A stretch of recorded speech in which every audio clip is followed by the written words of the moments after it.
Olá, hoje é domingo, dia 26 de março de 2023. O meu nome é Daniel Baraúna e essa é a Escola Bíblica da Igreja Presbiteriana de Botafogo, voltado para a classe dos adolescentes. Você que tem nos acompanhado, sabe que estamos fazendo, ao longo dos últimos domingos, uma viagem através das cartas de Paulo. Não temos exatamente estudado carta por carta, mas sim temas que são tratados, né, nas cartas de Paulo. Então, a cada domingo, nós estamos vendo um tema diferente. E o tema que nós veremos hoje será a soberania de Deus sobre tudo e todos. Esse é o tema da nossa aula de hoje. Antes de começarmos, como sempre fazemos, vamos fazer uma breve oração. Senhor, obrigado pela oportunidade de estarmos aqui para aprendermos um pouco mais sobre a Tua Palavra. Pedimos a Ti, Senhor, nesse momento, que Tu possas abrir as nossas mentes, preparar os nossos corações, para que possamos absorver os Teus ensinamentos, Senhor. É o que Te pedimos nesse momento, em nome de Jesus, nosso único e suficiente Salvador. Amém. Então, o objetivo da nossa aula hoje é compreender, né, que Deus é soberano em todos os acontecimentos do mundo e que, ao mesmo tempo, cada pessoa é responsável por suas atitudes pessoais. Será que isso faz sentido? Até o final da aula, vamos compreender isso, se Deus permitir. O autor desse capítulo da nossa revista que estamos estudando, ele traz para nós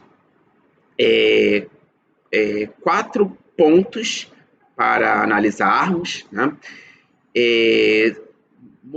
Relacionando a soberania de Deus com as doutrinas que estão na Bíblia.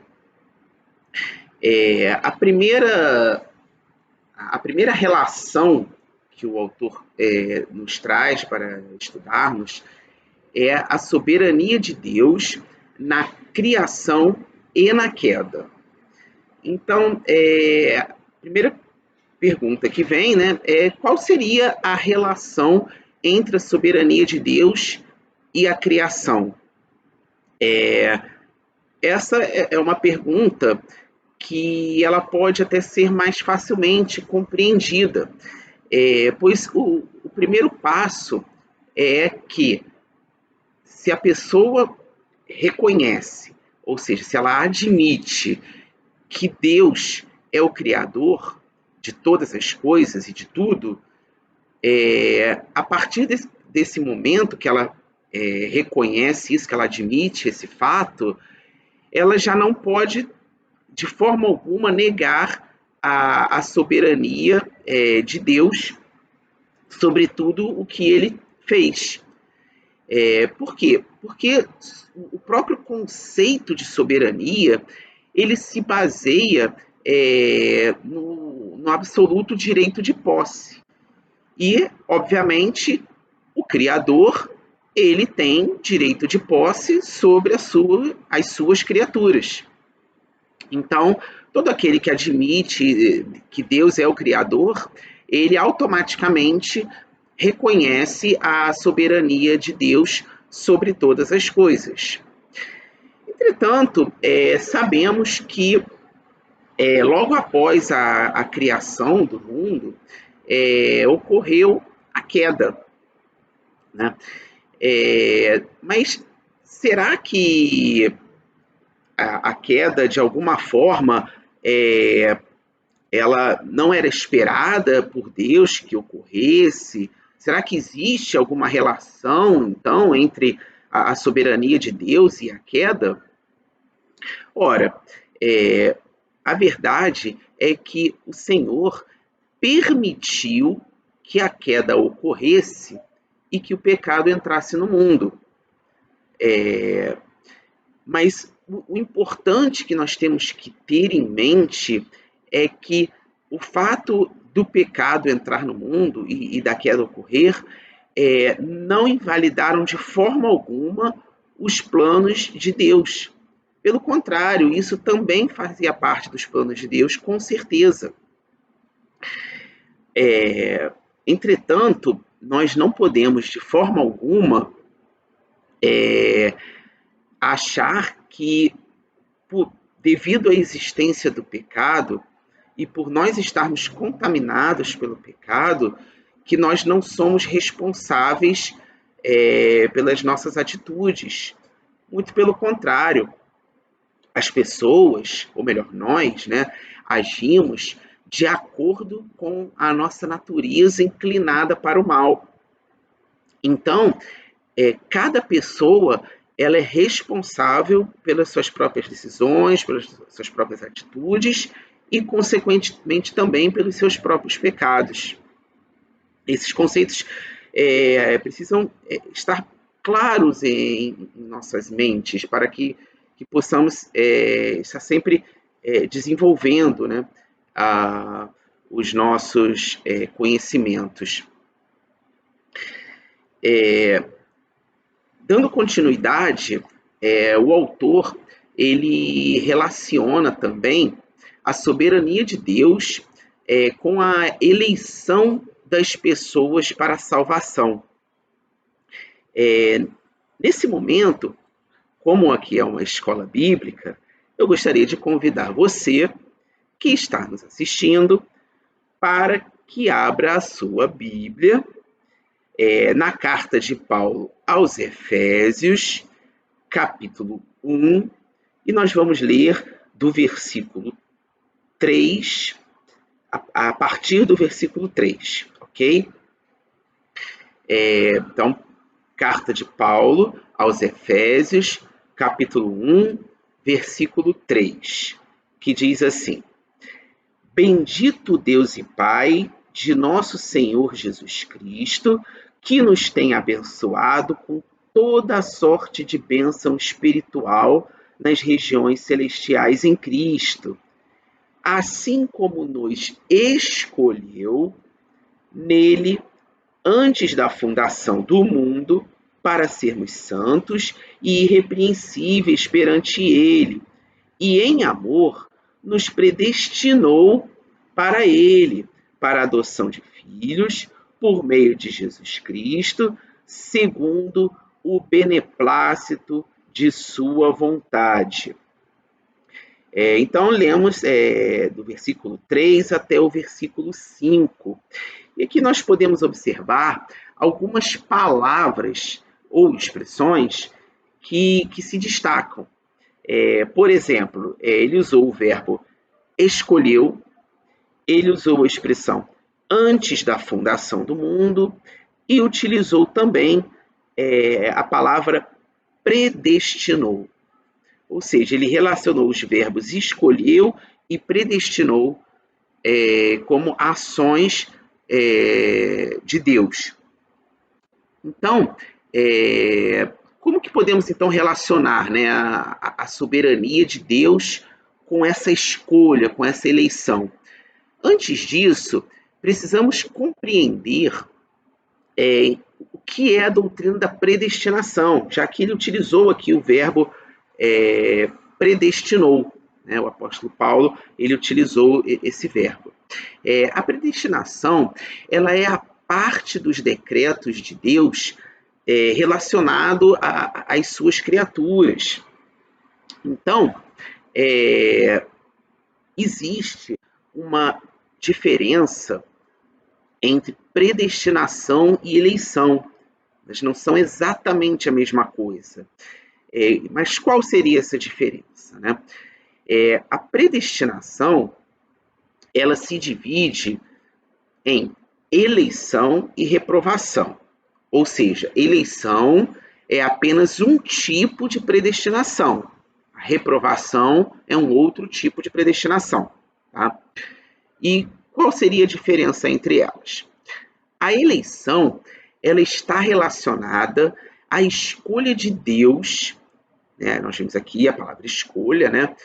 Em salvar determinadas pessoas.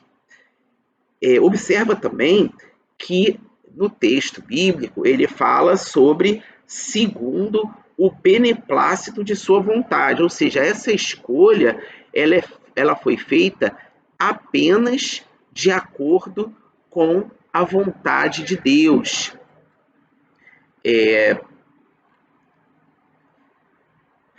Já a reprovação, ela é uma outra escolha de Deus, que é a escolha que ele teve de não manifestar a sua graça salvadora sobre o restante da humanidade pecadora, condenando-os por seus pecados.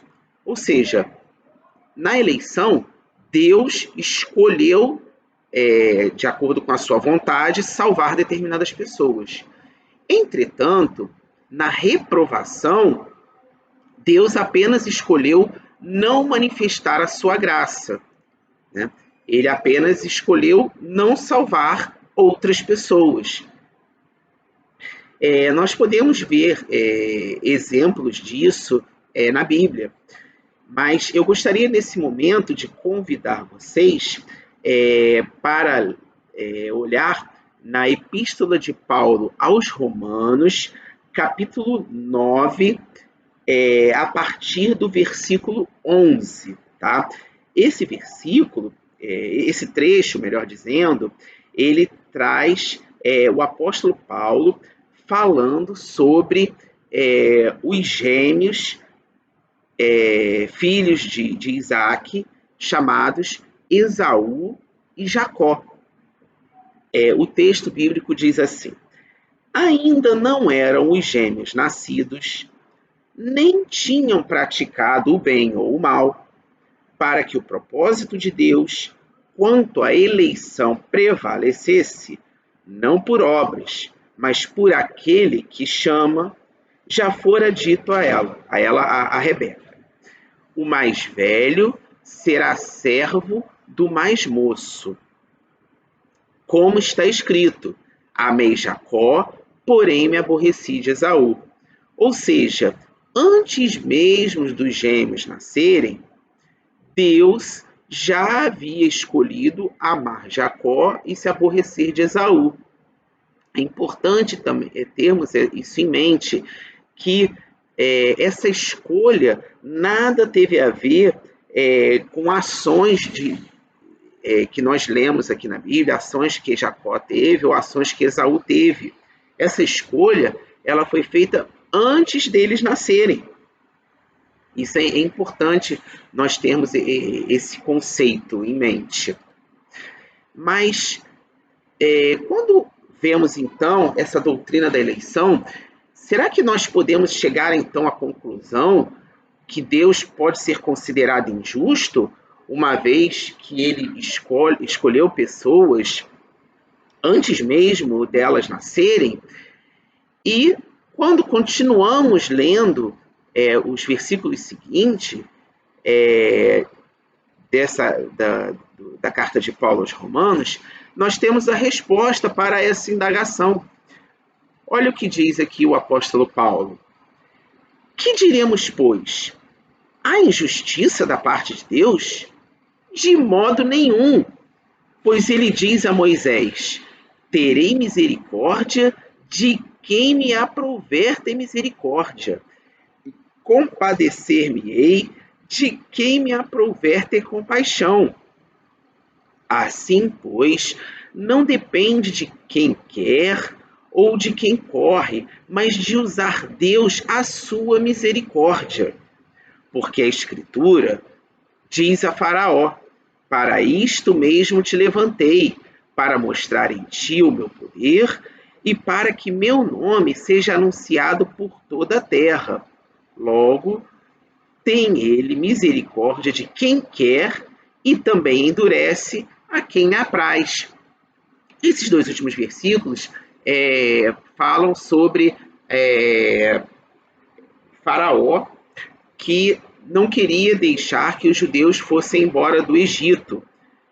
Isso ocorreu porque Deus endureceu o coração do Faraó. E por isso ele não quis deixar que os judeus fossem embora. Então observe que as coisas acontecem sempre de acordo com os planos de Deus. E que os planos de Deus, eles acontecem... os planos de Deus, eles foram definidos muito antes de nós nascermos, inclusive. Mas a partir de entendermos essas doutrinas, é claro que aqui nós não temos tempo para nos aprofundar nesses estudos, até porque o tema da aula de hoje é a soberania de Deus, e aqui a relação com a eleição e a predestinação é apenas um dos pontos que nós estamos vendo hoje, mas nós podemos chegar a algumas conclusões, né? Uma dessas conclusões é que nós devemos ser gratos a Deus pela redenção que nos alcançou. Outro ponto também que nós devemos pensar é que a eleição, ter conhecimento da doutrina da eleição nos traz consolo e segurança. Entretanto, nós não podemos deixar de ter em vista que, através da eleição, nós temos que demonstrar que fomos eleitos através de uma vida de humildade perante o Senhor e pela diligência no serviço do reino de Deus. Ou seja, justamente porque nós fomos eleitos para trabalhar na obra do Senhor. Então, nós temos que trabalhar com diligência. Ou seja, nós temos que demonstrar em nossas vidas os frutos dessa eleição. Não podemos, de forma alguma, nos acomodar ou achar que só porque somos eleitos não precisamos fazer mais nada. Muito pelo contrário, temos muito trabalho a fazer, sempre no serviço do reino de Deus. E outro ponto que o autor da revista traz nesse capítulo é a relação da soberania de Deus com a realidade humana. E para isso eu convido a vocês a abrir a carta de Paulo aos Filipenses, no capítulo 2, e nós vamos ler 2 versículos, os versículos 12 e 13. O versículo 12 diz assim: Assim, pois, amados meus, como sempre obedecestes, não só na minha presença, porém, muito mais agora, na minha ausência, desenvolvei a vossa salvação com temor e tremor, porque Deus é quem efetua em vós tanto querer como realizar, segundo a sua boa vontade. Observamos aqui primeiramente, tá? Ainda no versículo 12, que o apóstolo Paulo recomenda que nós devemos desenvolver a nossa salvação. Mas o que ele quis dizer com desenvolver a salvação? Desenvolver a salvação é buscar o crescimento espiritual, ou seja, é a cada dia procurarmos nos distanciar cada vez mais do pecado, vivendo cada dia uma vida com mais retidão. Ou seja, cada vez colocarmos mais em prática aquilo que nós vamos aprendendo da palavra de Deus. Isso é o que ele quer dizer com desenvolver a nossa salvação. Mas será que então que existe alguma contradição entre a soberania de Deus e a responsabilidade humana? Com certeza não. Muito pelo contrário, esses conceitos eles se complementam, porque quando uma pessoa ela se esforça para fazer algo e ela obtém sucesso, com certeza é porque Deus a capacitou para fazer aquela determinada coisa. Seja trabalhando no coração da pessoa a vontade, a escolha ou pelo menos a decisão de fazer aquela coisa, até como a capacitação prática daquilo, né? No aspecto prático, que é a capacidade de fazer aquela coisa que a pessoa queria. Então, nós temos que analisar que a soberania de Deus e a responsabilidade humana, elas se complementam, elas não são contraditórias em hipótese alguma. E para finalizar, então, a nossa aula de hoje, chegamos ao último ponto que o autor traz, que é a relação entre a soberania de Deus e o juízo. Ora, nós sabemos que Deus julgará o mundo de forma soberana, conforme seus próprios conceitos, padrões e determinações, ou seja, totalmente de forma soberana. Ele é quem decidirá as penas do julgamento, ou seja, justamente por ser soberano, é que Deus será o juiz de todas as coisas. E ele vai julgar de acordo com a sua justiça. Então, esses são os pontos que nós trouxemos para a aula de hoje. Antes de encerrarmos, vamos fazer novamente uma breve oração. Senhor, gratos somos a Ti por termos sido eleitos para trabalhar na Tua obra, Senhor. Ajuda-nos, Senhor, para que possamos a cada dia desenvolver a nossa salvação, Senhor. Permita que possamos a cada dia nos distanciar mais e mais do pecado e nos aproximarmos de termos uma vida em retidão. É o que te pedimos, Senhor, nesse momento, em nome de Jesus, o nosso único e suficiente Salvador. Amém.